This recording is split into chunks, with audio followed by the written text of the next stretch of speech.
Hello, Sir Roderick. Congratulations on your new movie. At tanong ko lang, kano katagal yung proseso nung inalok sa yung movie? And matagal ba tong in-offer sa'yo? Or matagal ba to in development? Yung offer, nung nag-present sila ng script, si Rex Stevens sa akin ng story, nung nabasa pa lang yun, more or less alam ko nang i-upload ko.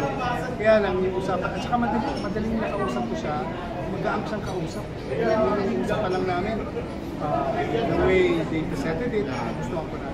Kaya lang siyempre I have to wait for the script. Iba kasi yung magandang storya, pero minsan magandang storya, pero hindi mo mag-compose, makakalapot.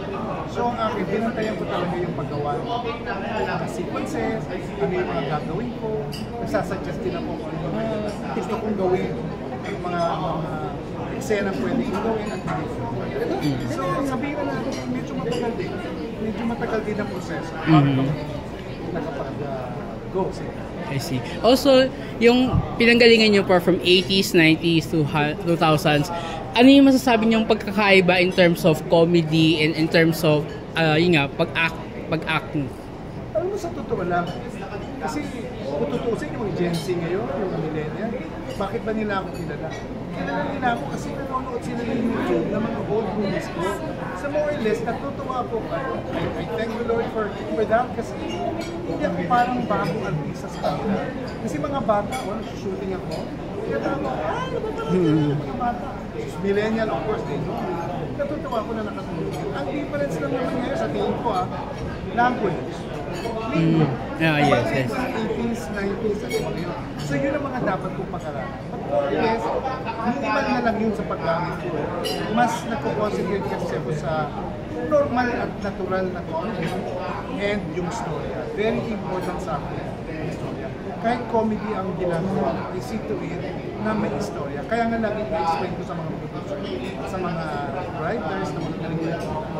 Yung sinasabi ko, gawin niyo muna yung storya. Gumawa muna kayo, lumikha muna kayo ng magandang storya. Saka natin pasukan ng komedya. Kasi aanin ko yung patawa ko ng patawa. Tapos mararamdaman ng tao na saan papunta ko? Ano gusto niyong palabas? Wala, lumabas ng sinyana. Ano yung pinanood kong ba yun? Pero tumawa naman siya. Pero so ang akin gusto ko kasama ang tawa at kasama ang storya. Para naman meron tayo na yung part na maganda sa mga at maalala nila yung pelikulang pinag-iba. At dapat gawin natin ang bakit? Para sulit. Mahal ng ticket din na binabayaran. Last question lang po. So with this film, would you say na magiging tuloy-tuloy na or magkakaroon ka ba mga iba't ibang projects along with comedy or probably drama? Sana. I pray na tuloy-tuloy na. Because nasa tao pa rin yun. Kung talagang tatangkilikin ng pelikula nito at susuportahan nyo, sigurado po ako dahil sa inyo, magiging tuloy-tuloy ang project. Kumakapit nga ako sa sinasabi ng mga netizens. Simula na ito, nanonood na kami sa sine, lalabas na kami, basta gawin mo na itong na-miss namin sila. Of course, kinakapitan ko yun, kinatutuwa ko na. Sige, promise mo yun. Tuloy-tuloy na manonood kayo ng ganitong process.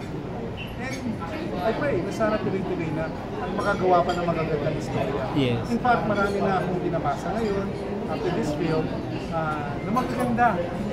Sa tingin ko, mga tuloy-tuloy niya gagawin natin.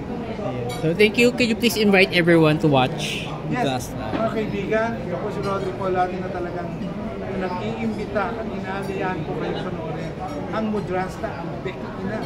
Ito po ay panoorin ninyo sa August 20. Hanggang sana paabutin niyo na matagal na araw na panoorin ninyo. Mudrasta, ang Becky Ina, August 20. Kasama ko po, of course, Dr. Gutierrez coming with team. Kasama ko rin po si Miss Celia Rodriguez, ang batikan natin. Sana po huwag niyo kami pumabayaan. Thank you.